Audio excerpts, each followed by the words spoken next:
my approach is sacred attention therapy, and in that we have 3 stages of this. In the first, you unpack the remedial material that is, so to speak, left over from the past.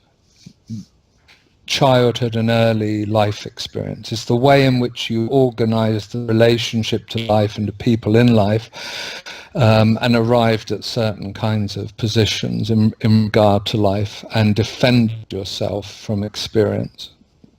And all of this has to be unpacked to even begin to realize character and personality. This is an ideal.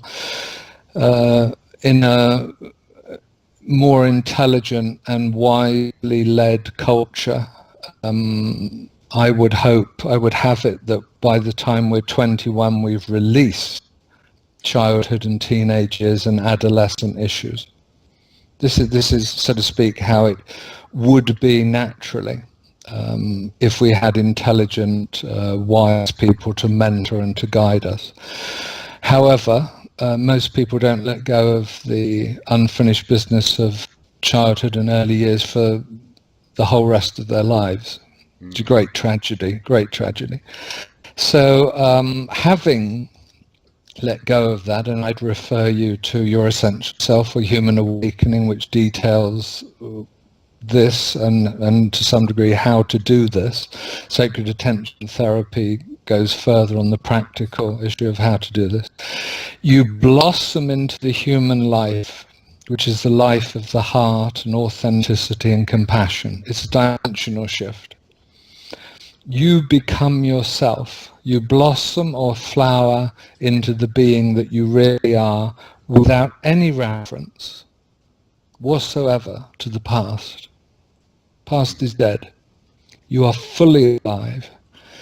And at this point, if you're so inclined, and we should consider that unlike the popular view of spirituality, far fewer people are seriously inclined toward spirituality per se, or towards the spiritual journey, because there's really nothing in it for you at all. Nothing. There's nothing in it for you. And it's very difficult for us, most people we know, to say, would you like to be involved in this thing? And they say, well, why would I? Or what's in it for me? And the answer is absolutely nothing. You see. And so I've tried to map out what happens from this heart-centered state of authenticity and compassion, where you would want to enter into the preparatory stage of serious spiritual life in the world, where you would want to enter into the ceremony or the ritual of dying in the world in order to be born in the spirit, or to be born into impersonal love, or to swim in the ocean of consciousness. And when and if that's the case, and it certainly isn't something you think or you design in some way, it's given you. It's given.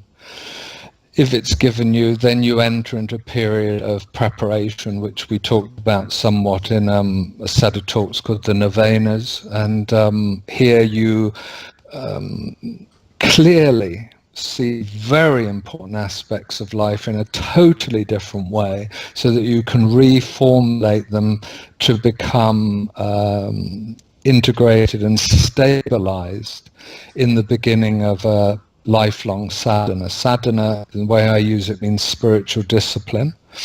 And sadhana, again, in the way I use it, is not optional or part-time. It's perpetual.